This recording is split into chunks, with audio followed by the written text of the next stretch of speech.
O que nós estamos vivendo hoje é que o homem deixou de ser o centro do mundo. É uma tristeza que os governos, inclusive, deixem a geografia um pouco marginalizada.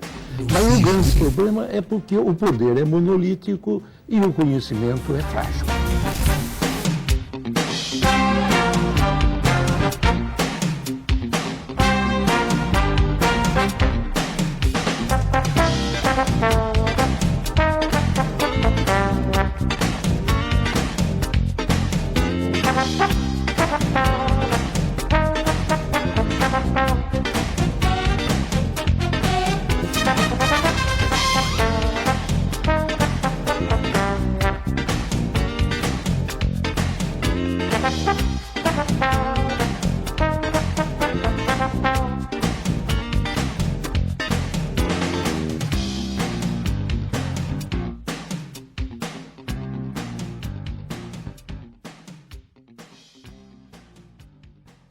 Olá a todos, este é o Academia Norte, o podcast organizado pela Geografia aqui de Francisco Beltrão, da UniOeste. Eu sou o Gustavo, faço bacharel, estou no segundo ano, e estamos com o meu ilustre orientador na minha frente, professor Dr. Júlio César Paisani. Oi, professor, tudo bem com o senhor? Tudo bem. Eu gostaria de saber, para começar, qual que é a carreira científica do senhor, a carreira acadêmica no geral, por que o senhor quis escolher a geografia, quais foram os caminhos ali no meio, se teve especialização, mestrado, doutorado, o que o senhor faz hoje em dia e o grupo de estudo do senhor, o que o senhor quiser falar. Muitas perguntas, né? Vamos ver se eu assimilei todas. Então, eu, quando adolescente, né, tinha lá meus 12 anos de idade, eu assisti uma série na TV chamada Cosmos, com o Carl Sagan. E ali eu descobri que eu tinha assim um feeling para ciência, né? Quando ele pegou um punhado de areia na mão e disse que no universo havia mais galáxias e estrelas do que todos os grãos de areia do planeta Terra, né? Aquilo lá pirou o cabeção, né? Eu falei, porra, né? Que coisa louca, né? E aí eu comecei a ter essa curiosidade, querer entender cada vez mais, né? Então eu meio que já decidi, olha, eu quero fazer ciência em algum momento da minha vida, né? Mesmo não sabendo direito o que seria. E vinculado às ciências naturais, né? E aí, por percalços da vida, eu acabei fazendo geografia. E o que me chamou a atenção é que no início do curso de geografia, que eu fiz na Federal do Paraná, tinha um professor de geografia física geral, em que ele trouxe um conhecimento para nós que vinha justamente desde o universo, ou seja, o cosmos, até a Terra, né? E nesse momento que eu adquiri esse livro, que é praticamente a série que eu assistia, né? O Cosmos, com o falecido Carl Sagan, que é aquele astrofísico responsável pela missão Voyager, que mandou aquele disco de ouro para o universo, esperando que alguma civilização encontre, né? Aí depois eu me engajei com a iniciação científica, porque daí eu sabia que, bom, se eu quisesse fazer ciência, eu tinha que entender de ciência desde o início. E aí, sim, na iniciação científica eu comecei a me envolver com a cadeira de morfologia. Continuei depois em mestrado e doutorado, que eu fiz na Federal de Santa Catarina. E daí não parei mais, né? Entrei na UniOeste, continuei com as pesquisas na área de geomorfologia e estou até hoje nessa área. Uma área trabalhando mais com, justamente, gerando conhecimento e menos aplicação. Então, assim, eu não tenho... Meu forte não é a aplicação da geomorfologia, né? Mas é gerar o conhecimento. Sim, eu acho isso muito interessante, porque o senhor é me orientado de iniciação científica, né? E essa mesma ideia que o senhor teve de começar o conhecimento desde quando consegui, é a mesma ideia que eu tive quando eu vim para cá estudar, né? E é muito interessante porque eu fui ler o projeto da iniciação científica e o senhor falando isso faz muito sentido agora. Porque é realmente o que a gente faz, a gente gera muito conhecimento ali, né? Eu vejo todo mundo ali no NEPA gerando conhecimento sempre que consegue. O próprio Matheus, os seus orientados da Marga, da Harumi. E eu acho muito interessante porque ali no laboratório tem isso, né? Da ciência, de produzir conhecimento, gerar conhecimento. E o do Cosmos, eu me identifico com o senhor por causa que eu li as revistas Recreio, que seria o da minha época, né? Eu via muitas revistas Recreio, eu também já cheguei a assistir Cosmos. E é muito interessante isso da gente ter um interesse pela ciência, né? Eu acho isso muito legal. E o senhor falou da geomorfologia, né? Eu gostaria de saber o que é a geomorfologia. O senhor ministra o curso aqui, as aulas pra gente aqui, né, de geomorfologia na faculdade. O que é a geomorfologia? Quais são as áreas do amplo conhecimento dela? Se ela pode se relacionar com alguma, como geologia, arqueologia ou outras áreas assim. Então, a geomorfologia, ela estuda as formas de relevo, né? Assim parece muito vago, né, que as formas de relevo.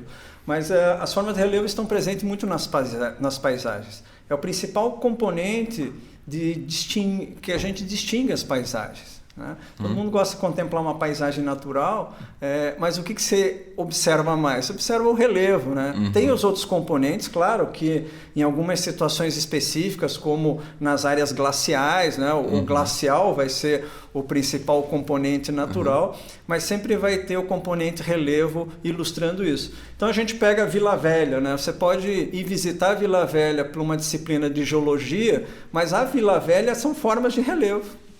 Embora ela seja fortemente condicionada pela estrutura geológica.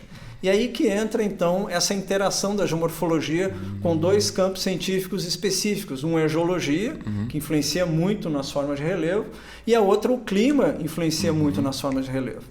Nós podemos dizer que a forma de relevo ela é como se fosse uma esfinge, né, moldada por um esculturador, e o clima é o artesão que está ali com o seu cinzel esculturando o relevo, né? E a geologia é nada mais do que aquele bloco sobre o qual o clima está com o seu cinzel esculturando a forma de relevo. Isso é muito interessante. Então, basicamente, a geomorfologia é a junção dos dois, né? Na verdade, não é a junção, é o resultado da junção dos dois. De certa forma, você assim, tem razão, né? Mas se a gente pega do ponto de vista epistemológico, né? Epistemologia é o campo da filosofia que estuda a ciência. Alguns epistemólogos, como Mário Bung, ele diz assim que para um campo científico existir, ele tem que ter um objeto de estudo bem definido. E esse objeto de estudo ele não é nem da geologia e nem da climatologia, né? Então a geomorfologia ela acaba surgindo como um campo independente, um campo científico independente, embora ela tenha aí, digamos assim, muita conexão com esses dois outros campos científicos, que também têm os seus objetos de estudos bem definidos. Então, muito dos trabalhos que a gente realiza de pesquisa, as pessoas acham que nós somos geólogos, né? Mas nós não somos geólogos, nós somos geomorfólogos, né? Sim, tem essa diferença. Inclusive eu trago aqui uma propaganda, nós temos até uma associação nacional, né? Que está vinculada a uma associação também internacional, que é a UGB, União Brasileira de Geomorfologia. Tem uma revista científica bem conceituada, né? Inclusive na geografia. Enfim.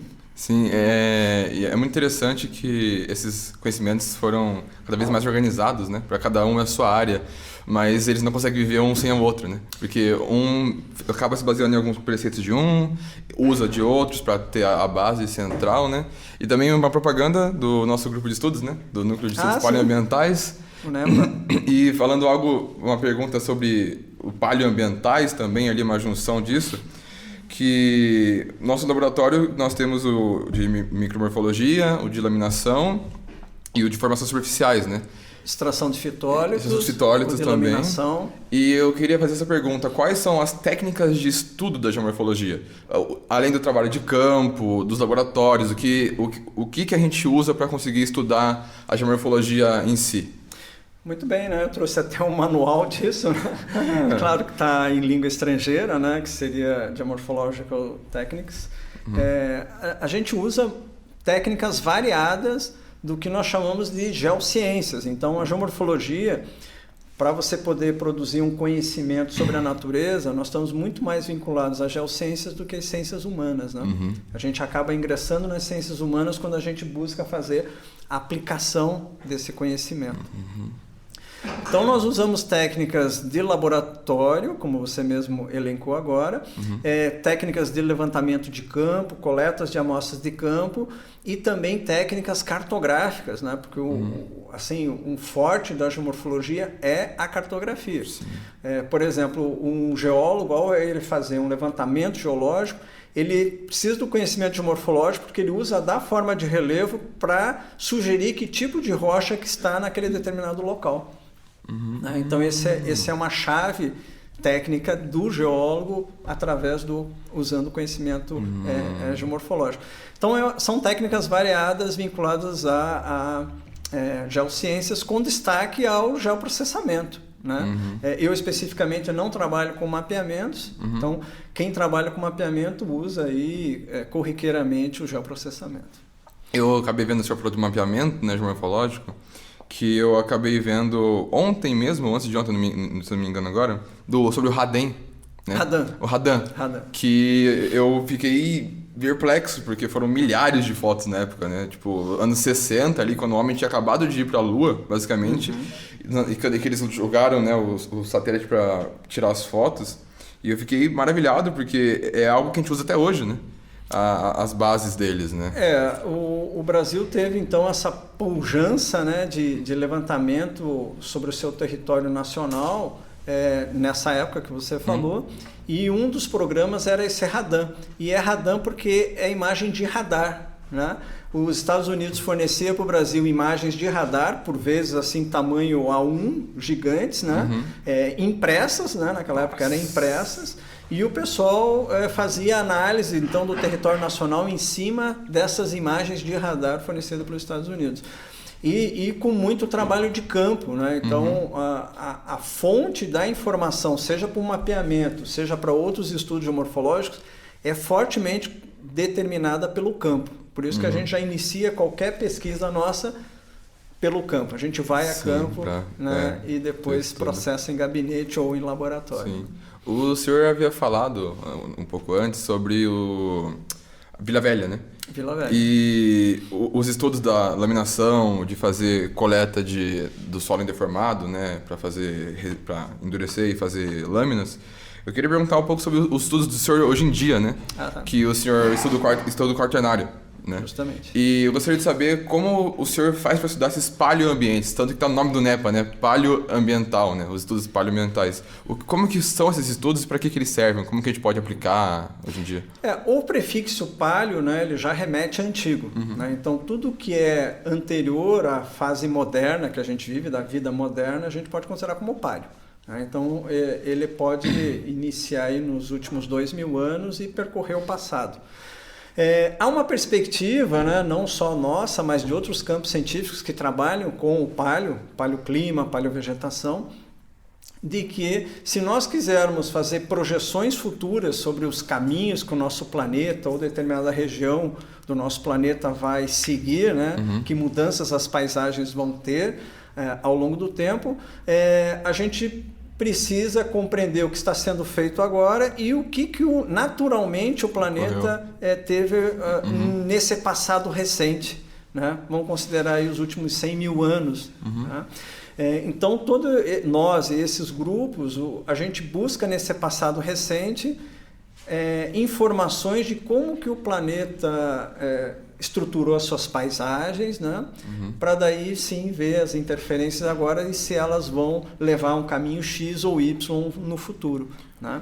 Então, esse é o nosso foco. E quando você fala de quaternário, é justamente esse tempo recente do nosso planeta. Né?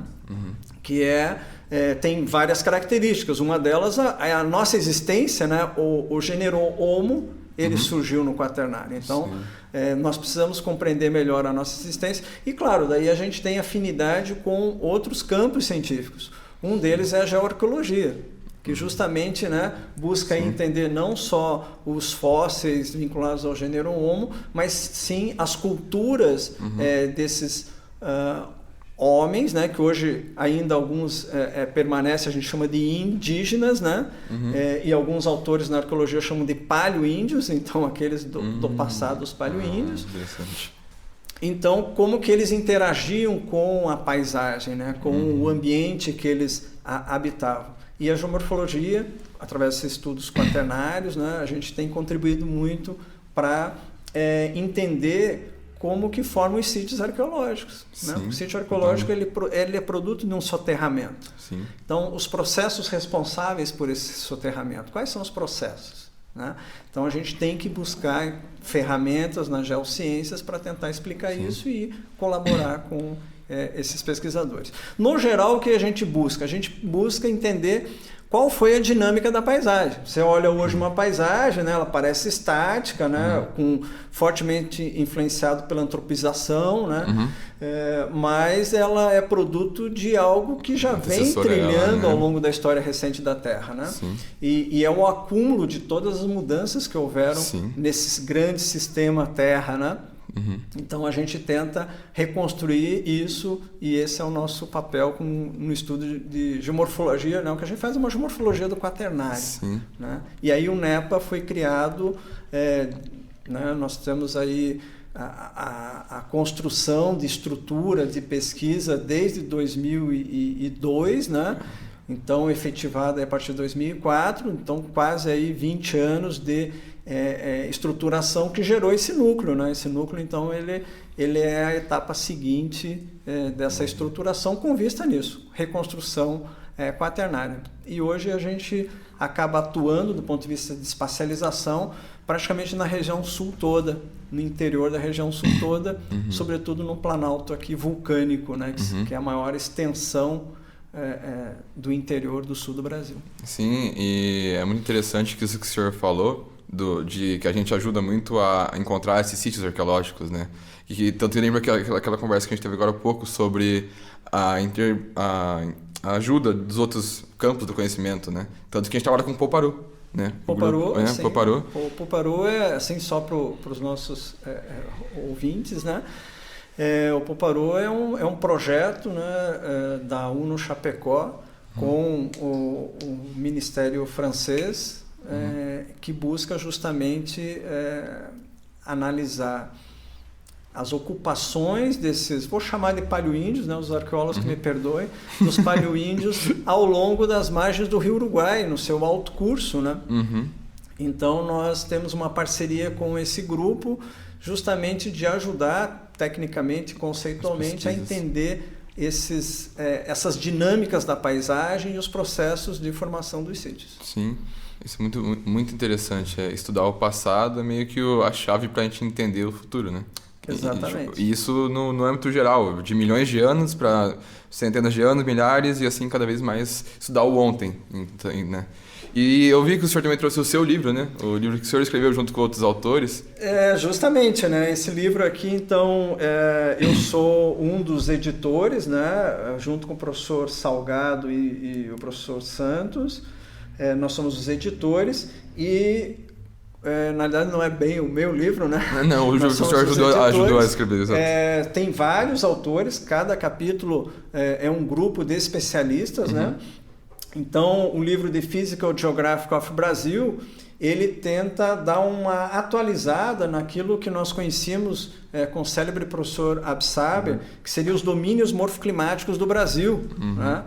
Que foi lançado na década de 60 e as pesquisas meio que não foram mais sistematizadas, né? Ou seja, houve muita pesquisa de lá para cá. Né? Exatamente. Então, nós convidamos aí especialistas em determinadas unidades paisagísticas para compor esse livro e trazer os conhecimentos então acumulados da década de 60 para cá e propusemos então até uma modificação, né? Em vez de domínio chamar de unidades de paisagem, acrescentamos novas unidades de paisagem e então digamos assim que é uma atualização, né? Posso chamar assim, uma atualização daquele conhecimento, né, do querido professor Absaber, para quem conheceu ele, né, ele era uma pessoa muito assim fantástica, né? Interessante, eu cheguei a conhecer ele, né? Cheguei interessante.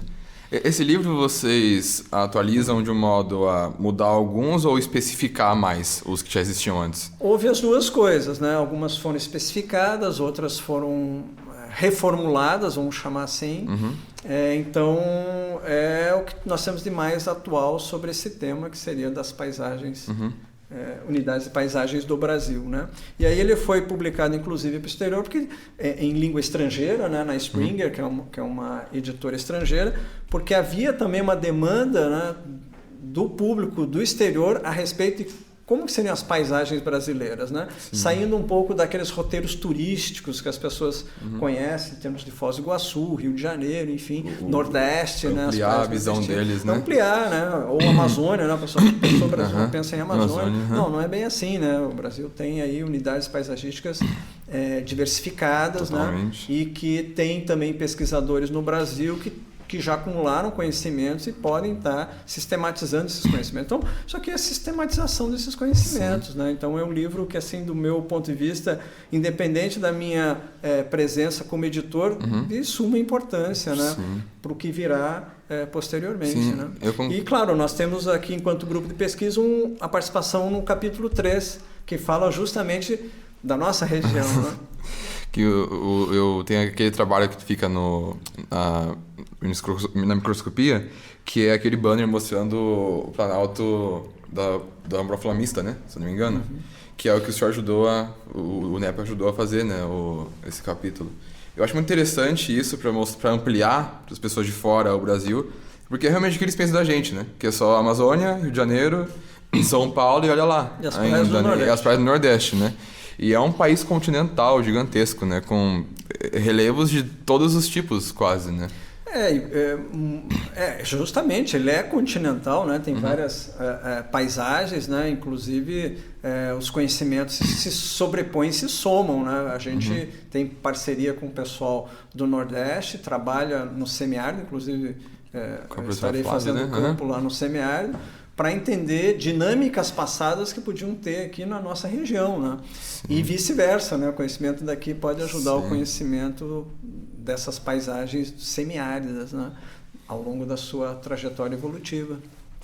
E finalizando, professor, eu gostaria de fazer uma última pergunta, que o senhor falou que o senhor gera mais conhecimento do que a aplicação dele, né? Eu gostaria de perguntar, com a geomorfologia, qual seria a possível aplicação dela na sociedade atual? Se tem alguma aplicação que ajudaria em cidades ou mais no âmbito rural? Se ajudaria o ser humano em âmbitos maiores ou menores? Justamente, né? Até eu trouxe um livro aqui, né? Chama-se, esse aqui está em português, né? Geomorfologia Ambiental, né? Em que os nossos ouvintes aí podem estar consultando, né? Então, a geomorfologia, assim, ela tem uma ampla aplicação. Começa pelos assentamentos das pessoas. Se nós estamos tendo aí pressões antrópicas de crescimento das cidades, elas estão crescendo para alguns espaços esses muito condicionados pelo relevo. Então, o conhecimento geomorfológico ele ajuda no planejamento. E aí que para a geografia tem uma importância muito grande essa disciplina, vamos chamar assim, para a geografia é uma disciplina, mas nós sabemos que é um campo científico, que é a geomorfologia. Você poder planejar áreas de ocupação em que sejam mitigados qualquer problemas de ordem de catástrofes, né? Então nós temos hoje expansões urbanas em áreas inapropriadas, extremas, né? Sujeitas ao quê? A catástrofes naturais. E essas catástrofes naturais são processos geomorfológicos. Sim. Movimentos de massa, né? Movimentos de massa que o pessoal chama de forma generalizada de deslizamentos, né? Ou mesmo enchentes, né? Então nós temos aí as duas situações lados, né? Condicionadas pelo relevo, né? Nós temos também o conhecimento geomorfológico, ele pode ser usado na área do turismo. Né? O pessoal gosta muito de visitar a cachoeira, e a cachoeira nada mais é do que uma forma de relevo.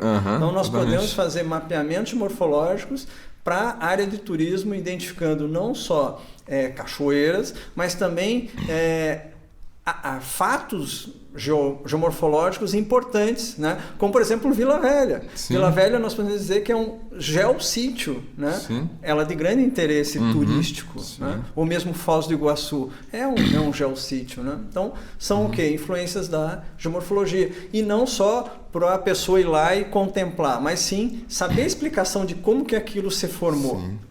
Aí entra o conhecimento geomorfológico, explicando como que se formou. E a geomorfologia também, ela transcende o nosso planeta, né? Ou seja, os conhecimentos geomorfológicos são usados, inclusive, para para interpretar a paisagem de Marte, né? Sim, Ou seja, é algo cheguei a assim, ver. né, que a gente nem sonha, né? Isso daí, desde 2001 eu tenho conhecimento disso, né? Sim. Que a dinâmica da água, que já foi água líquida em Marte, ela deixou marcas na forma de relevo. Sim. Então, o relevo é, mais uma vez, presente aí para explicar a paisagem de Marte. Então, é muito ampla. Sim, né? muito amplo, os conhecimentos muito amplos, né? Senhor, infelizmente o tempo aqui é curto. Eu gostaria de agradecer profundamente por o senhor ter aceitado o convite aqui, por trazer muito conhecimento para a gente conseguir se basear, o pessoal se basear se quiser. E eu acho que é isso. O senhor quer dar uma consideração final?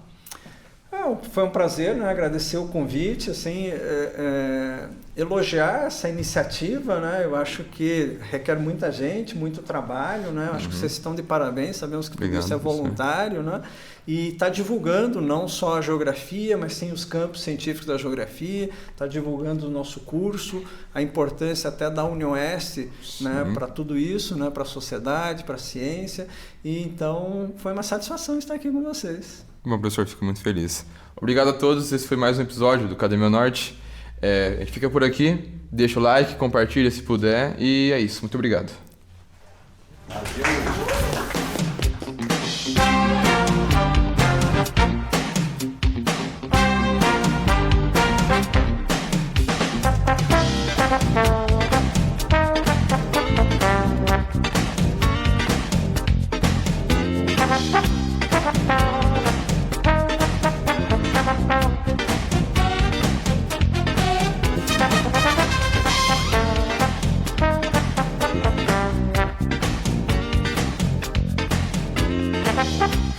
Thank you.